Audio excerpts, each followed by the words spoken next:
But tonight I sit down with the Klitschko brothers, and it was one of the most heart-rending and powerful interviews I think I've ever done. Vladimir, Vitali, thank you so much to both of you for seeing me today. It's a great honor to come to Kyiv in Ukraine and to see you both here. How tough have the last few months been for both of you? Right now already 150 days. I have a feeling it's one long day. Non-stop.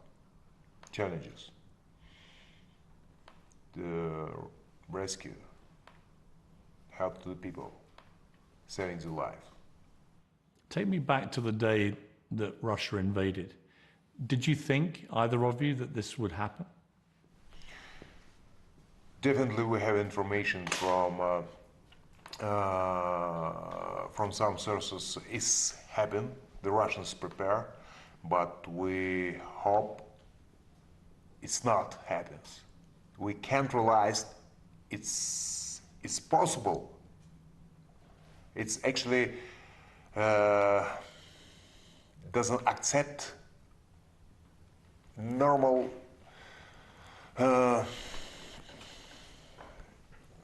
it's nobody can tell in modern time it's possible to kill the people in values of the price of human lives is nothing.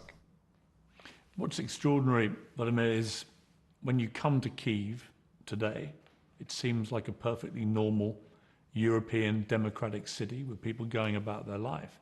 And yet just a few months ago, the Russians were trying to get into Kyiv and take it. Do you remember that, those first few days? First of all, I want to say thank you, Mr. Morgan, that you came here, because not everyone makes this decision. Understanding you have to take in account that that might be your last trip. You are not safe when you are on the Ukrainian soil due to Russian invasion. Even though they are in the south and the east, Russian military forces, and the fights are going on, but just recently, like yesterday, we could hear the sounds of artillery, explosions, see the death, see the destruction, see buildings, residential buildings on fire. Civilians, children, teenagers, tortured, dead. They've been on the ground for at least 10 days. You could see it. Those bodies were laying there for a long time. And it's just something that cannot possibly be accepted in your mind, because speaking of myself, I never been in the war. I never saw so many dead people at once. And then it just makes you feel you are having a bad dream. And that dream takes a long time, even though, as my brother just said, it's like one very long day, because there's like so many things are happening, and having current life in a city that seems like normal-ish. So normal you cannot call, because you see the barricades and you see that more military presence, and you see the certain energy and the vibe in people. And just recently the city was empty. The city that was filled up with 5 million people before the war, all of a sudden was empty in March, beginning of March. Empty, no cars, no people, no life. And 3 weeks ago, Vitali, Kyiv was attacked again with long-range missiles fired by the Russians at the city. This could happen at any moment, I presume. Nobody's safe. No safety feeling for anyone in Ukrainian territory. Any second, any minute, Russian rockets can land it in any buildings and kill everyone. No guarantee. And that's why it's risky. But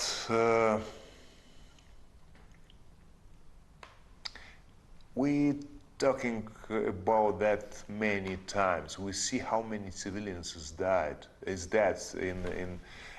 killed in this period of time, and Russian explanation is special operation against military forces is a liar. We know it's just in our city destroyed more than 600 buildings, 220 apartment buildings. We know its whole city, Mariupol, destroyed. Severodonetsk,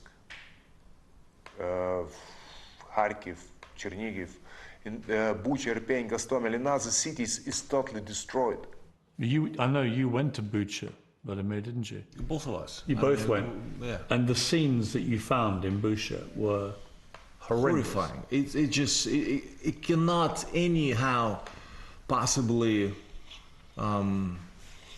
your mind cannot really kind of, work through this because it's just unhuman. For those who've never been in a war, what did you see? What did you see in Bucha? I can tell you, those images are horrifying. You see flattened car, and with sign on it, children, flattened. You see bodies in that car, flattened by the tank.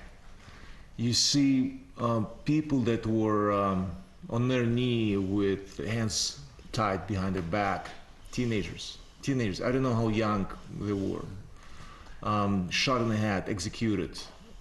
You see bodies all over the place, between the houses, on the streets, in underground of the houses, everywhere. It's just like enormous amount of death that was silent, but it's also shocking with the destruction that was all around the city of Kiev. Vitaly, you were there too. I want to tell exactly what tell right now Vladimir. This war has sense from Russian side. They need Ukrainian territory, but they don't need the population, Ukrainian population. They don't care how many they kill. And they want to kill everyone. They want to occupy territory, and they want to kill the people. Unguilty. It's children, women.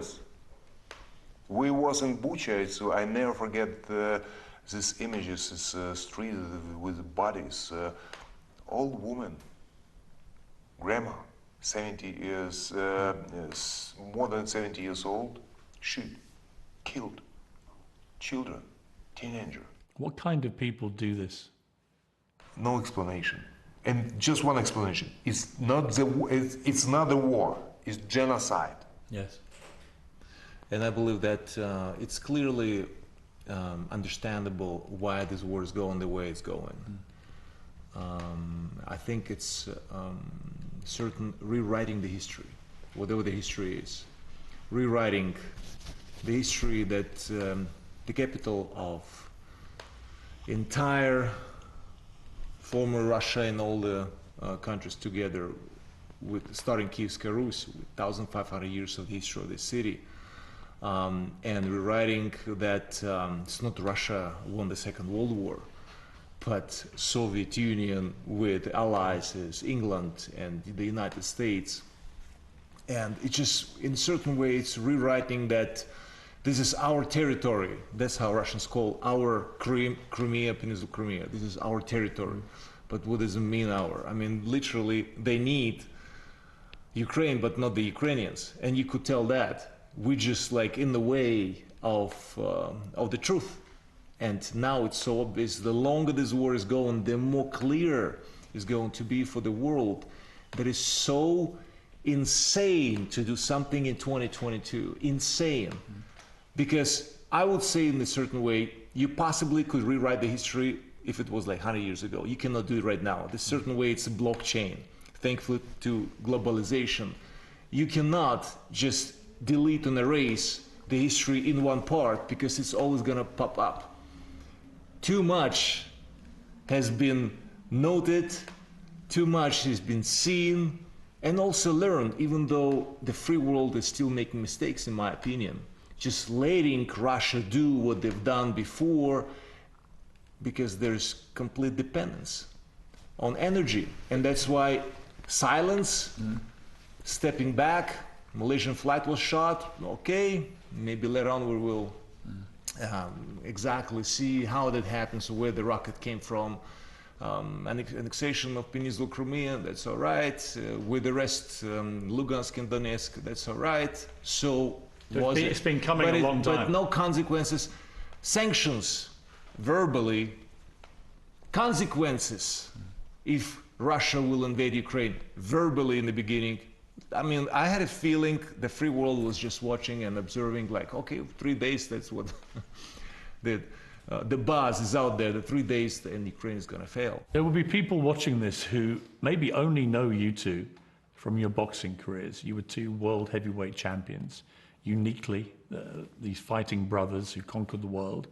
Vitali, you never got knocked down in your entire professional career. You're now facing, both of you, the fight of your life. You're the mayor of Kyiv, this capital city. The Russians have already tried to attack it once. I'm sure they'll probably try again. You've been actually fighting with the reservists here. Is this the biggest fight of your lives for both of you? I would say, you know, I'm not going to put it, I wouldn't put it on the, so to speak, blanket, you know, on us. It's us, in this case, Ukrainians. Yes. And we all do someone in the front, literally right now, and someone give up their life. And there are different fronts. There are many fronts. And to run the city during this war times, I don't want to say challenging times, war times, it is complicated, as well as everything else in the country. And it's us. And it's us, not to forget, not just us Ukrainians, us Europeans, us so-called free world, us against the evil decision to invade Ukraine, not just invade with new technologies and invade for creation, but destruction. That was done on 24th of February. But Vitali, that day they invaded, and over the next few days, I know that you were struck by the fact that Ukrainian people, rather than all wanting to run away, the men came to you, older men in the street, and asked you, give me a gun, let me fight for my country. I found that very powerful. Yeah, it's. I'm very proud to be Ukrainian because the Russians attack, destroy the cities, and they expect the people will be in panic, people will be depressed. Instead, the people angry and will have a huge will to defend our city, our homes, our families. And democracy and freedom, right? I mean, it's wider than just Ukraine. You're fighting as a country for your own lives, but you're fighting for global democracy and freedom. The reason of this senseless war is everyone have to clearly understand. The reason of invasion to Ukraine, to occupy Ukraine, our wish to be the part of European family, to build modern European country. The Russians never accept our wish, and Putin wants to rebuild Russian and Soviet empire. Everyone have to clearly understand that. Yes. The reason of this senseless war. And we was in USSR, and we see our future as part of European family, as democratic, free country, Ukraine. And we fighting right now for the future for our country, for our children. We don't want to live in the country with no human rights, no press freedom, no democratic values, with dictator, authoritarianism. We was in the USSR and we don't want back to USSR, point. When you were younger, your father was a communist. He was also a Soviet pilot, and he loved Leonid Brezhnev, the leader of the Soviets at the time. We everybody love him. Of course, and I know that when he died, you said that you cried for weeks when Brezhnev died. Yes, true. Because your family was so brought up to believe that this man was so magnificent. But then an interesting thing happened, I think, Vitali, for you, where you went to America in your late teens and you discovered that all the propaganda about America and the West wasn't what you found. Tell me about that. We grown up in Soviet Union, and propaganda worked so much. In the school we have every week a couple of lessons about the political lessons. We call that political lessons. We explain about bad United States, bad Europe, bad the system, and what they want to do it with us. They want, the Americans, the whole world want to attack us and want to make the slaves from every one of us. And we truly believe that from child. The system make brainwashing for every one of us. And yes, of course, I was a small child. Brezhnev died, and the Brezhnev was symbol of our country. And I was 9 years old, and I think, is it? Is it? Nobody protects us anymore. And right now, the Americans came. I was shocked, and not just me. Millions of people in Russia, because we was zamped from propaganda. Right now, exactly the same way. Well, I'm going to come to the parallel with now, but when you went to America, I think you were 18, what did you discover? Thanks, perestroika came, and I have a chance as sportsman to fly to the United States. I was 18 years old. I was really surprised. Everything is a liar.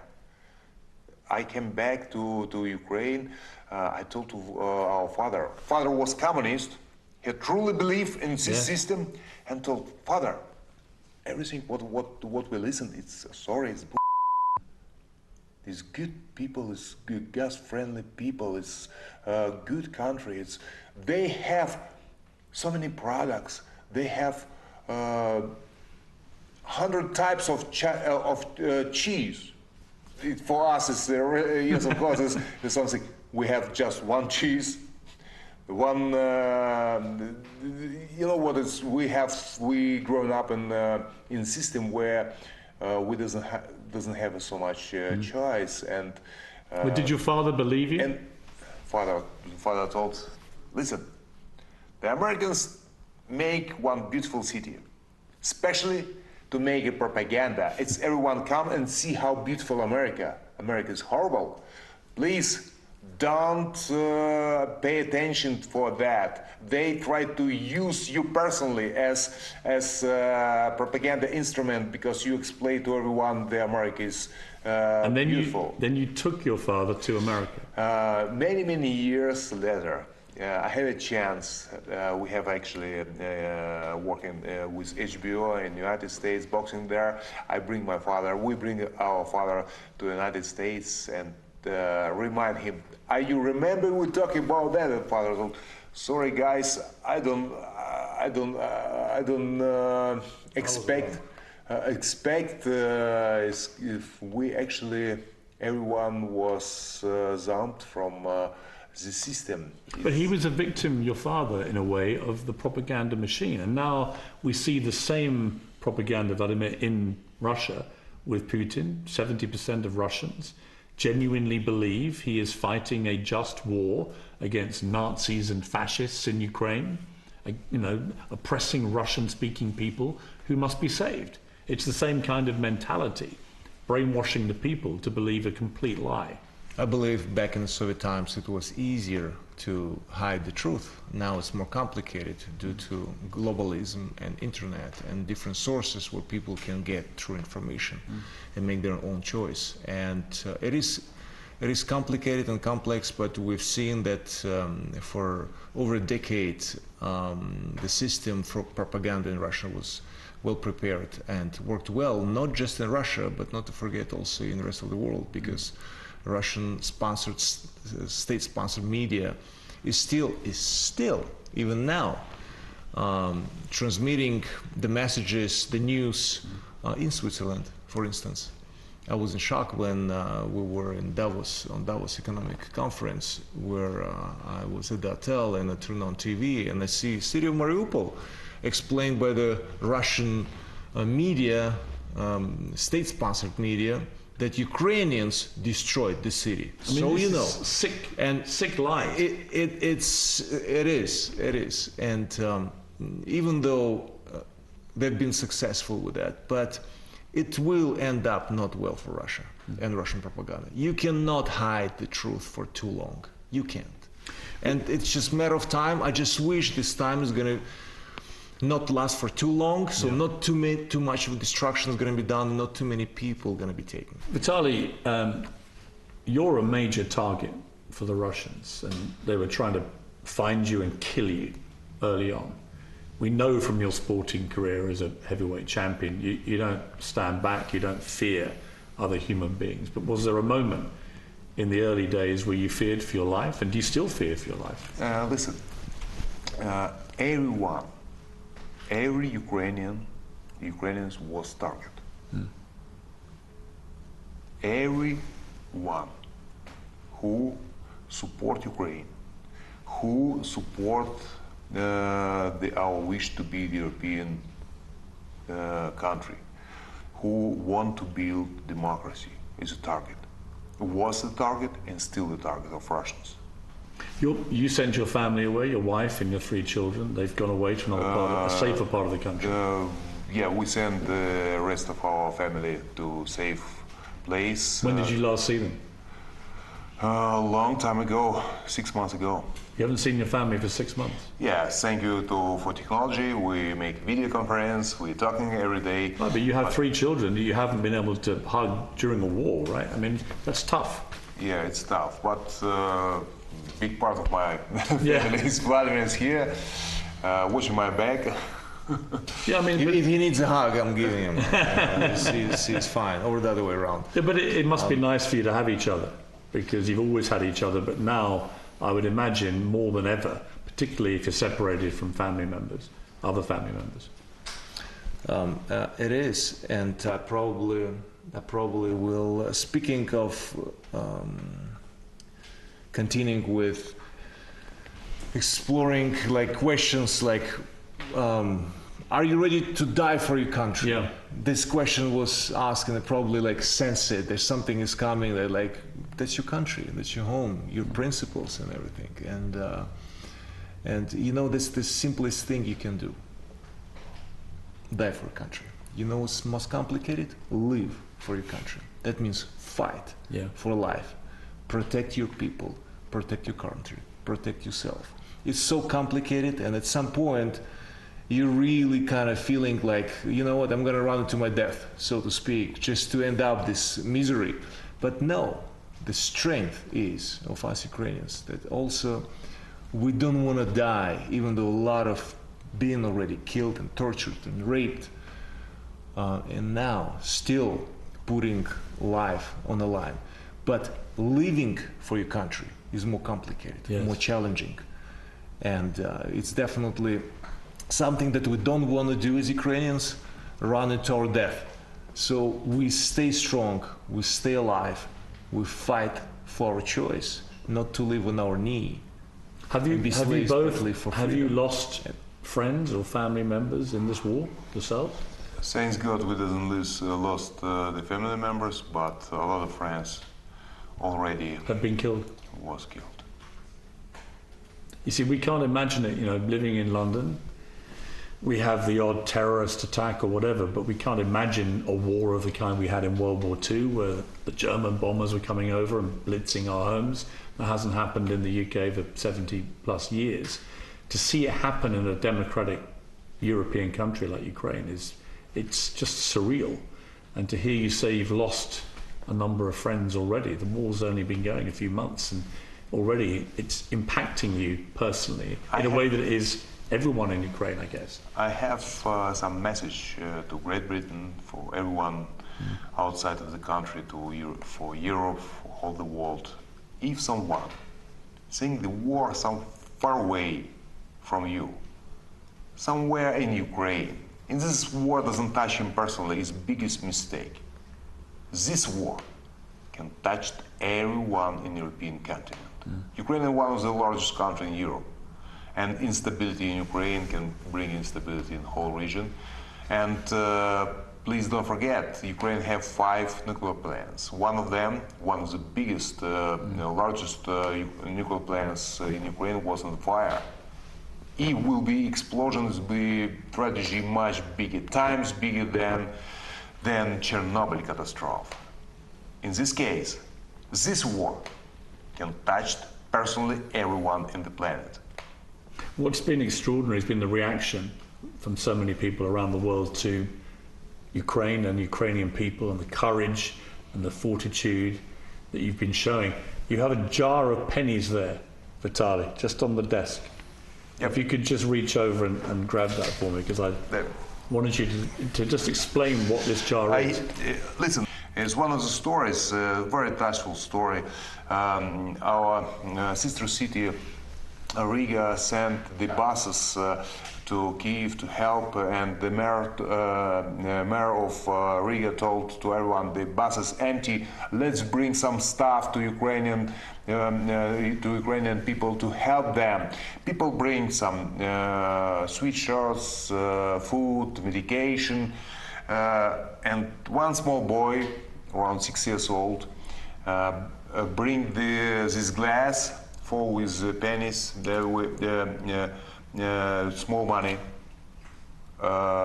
and give the money to mayor of Riga, and say, I collect this money lifelong. His life savings. Life savings. Age 6. And I want to give this money to Ukrainian children. I give $100 to foundation, but I want to give this money back to this boy when the war finished. Small boy with big heart. Yes, it's a wonderful story. There's another story you tell which has a much sadder ending. You met a young boy, same age, at the station soon after the invasion, and he was crying for his mummy and daddy, and you were trying to console him, and then a woman came up to you and said, actually, both his parents are dead and we just haven't been able to tell him yet. That's got to be a gut-wrenching moment. Yeah, it's very touchful. It was second, third week of the war. Our train station was full. The people, we tried to evacuate the people much safety place in Ukraine, and breaking full.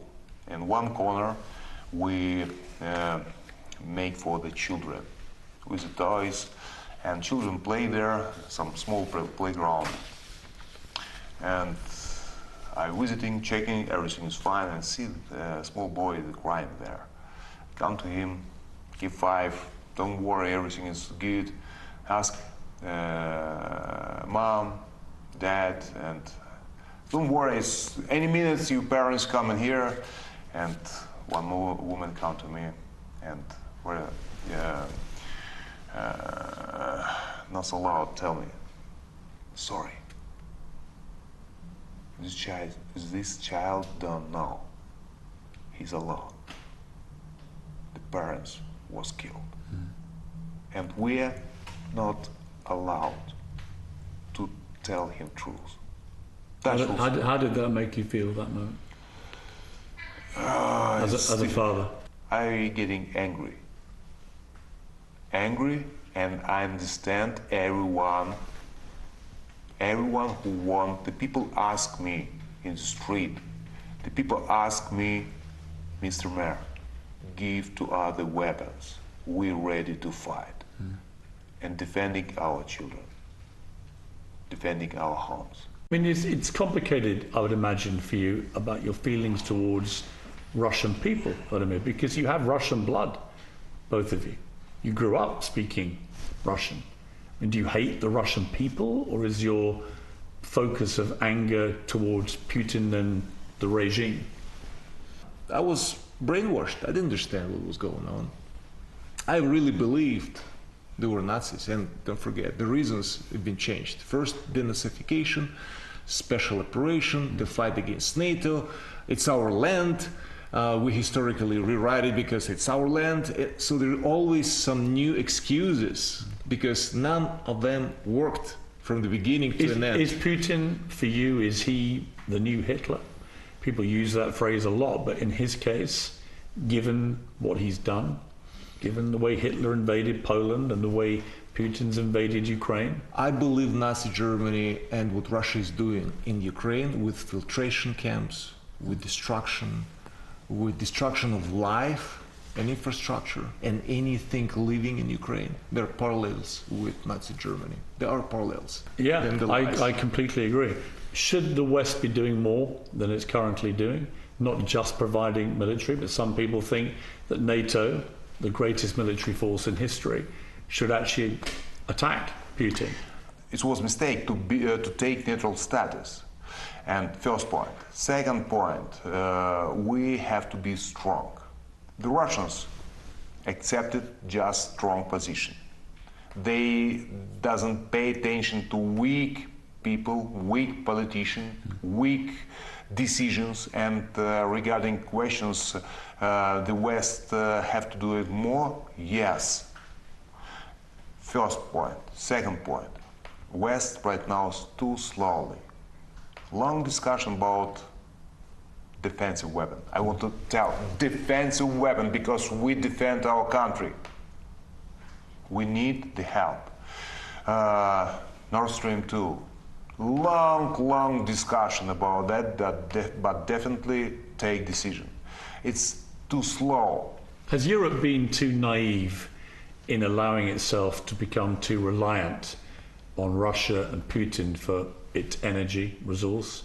Has it allowed Putin now to use that as a blackmail weapon? Russians use any leverage to make us weak and they stronger. It's fascinating to me that you grew up in a family where communism was king. That was the belief. Everybody believed it strongly. And then the wool came off your eyes in a way, and you saw the reality by going to America and realized a lot of it was lies and propaganda. If Russian people are watching this interview, what's your direct message to them? It's I speak with many Russians, very intelligent people, good educated, but they truly believe in Russian government. Exactly the same question I give me in Second World War, how so huge population Germany with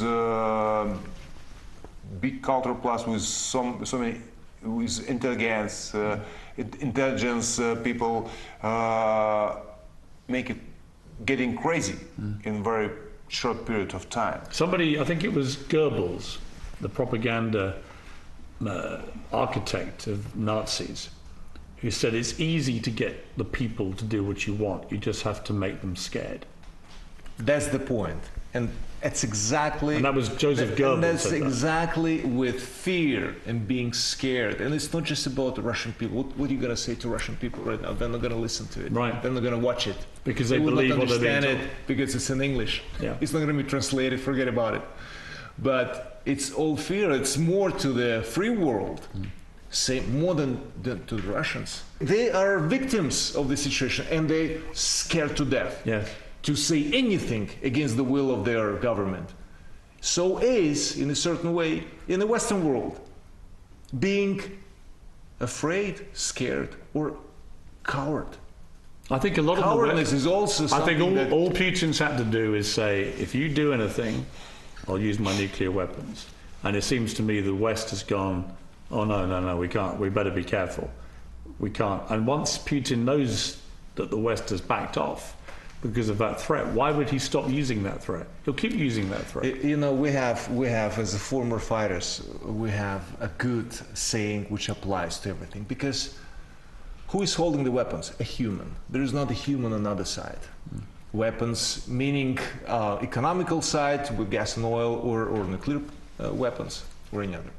They're human. So, bully the bully. That's the saying we have in boxing. You have an opponent wearing the gloves, and if you're gonna let him do whatever he wants to do, he is really gonna do whatever he wants to do. What's the Mike Tyson quote? Everyone has a plan. Everyone has a plan until he gets hit. Exactly. Right. And it's pretty much applying and there are parallels. You have to bully the bully. If you always to take a step back, you just make the bully stronger. And that's exactly what must be taken. Consequences, hard consequences for every action should be a reaction. Equal. How often do you talk to each other? Every day. Once a day? More? I didn't count. Did you? No, every day.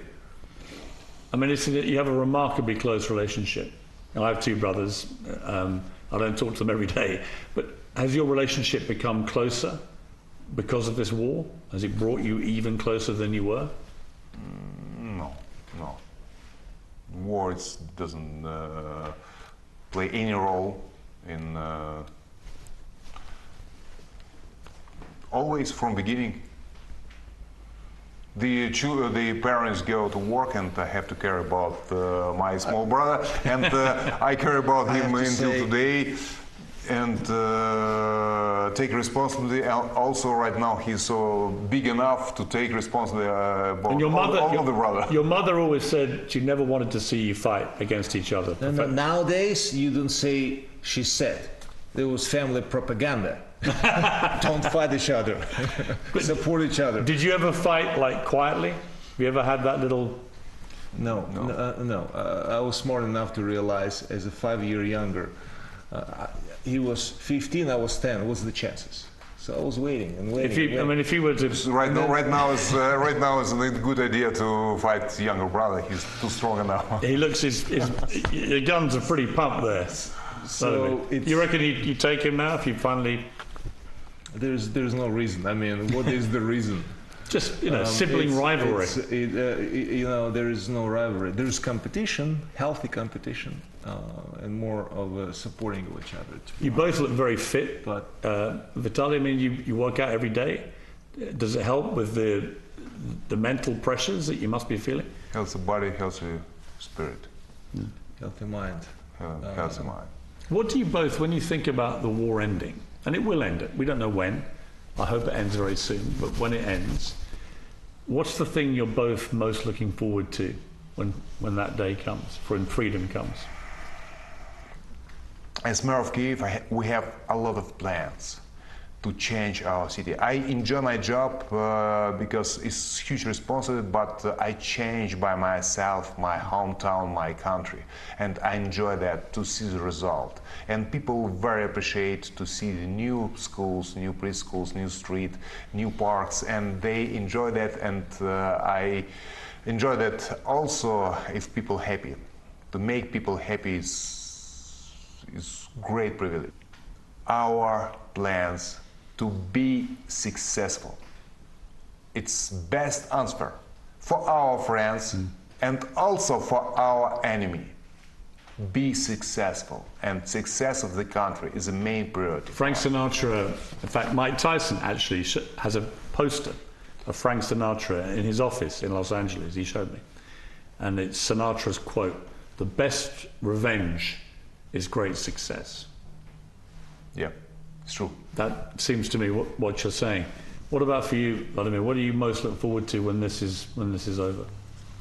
I'll be very honest. Obviously, family and all the personal stuff, which shouldn't be public. But I would say that this war showed, as well as 30 years of being an athlete, that focus, agility, coordination, and endurance are important principles in family life, in sport, in politics, and also in the war. These qualities we Ukrainians have, and we Ukrainians showing face to the challenge. And we, the free world, will stand together with Ukraine against this aggression and show that the good will always conquer the evil. Thank you both so much for your time. It's been a great honor to come to Kyiv and to see you both together. The world looks on with huge admiration. You're very inspiring. Like so many Ukrainians, and we're all behind you. All decent people are behind you, and you should know that. And please, not only verbally, but with everything else that already been done, but please more. We need it now. Yes. More. We need the support so much. Thank you for being here. Because we're fighting and defending not just our families and not our children. We're defending the same values what we have. Yeah. We're fighting for every one of you. You know what? You're fighting for freedom and democracy, which are the most important things in the world. And that doesn't just stay in Ukraine, that applies everywhere. And it was the same in 1939, it's the same now. And I wish you every success in winning this war. I really do. So thank you for your time. Thank you. Thank you. Thank you.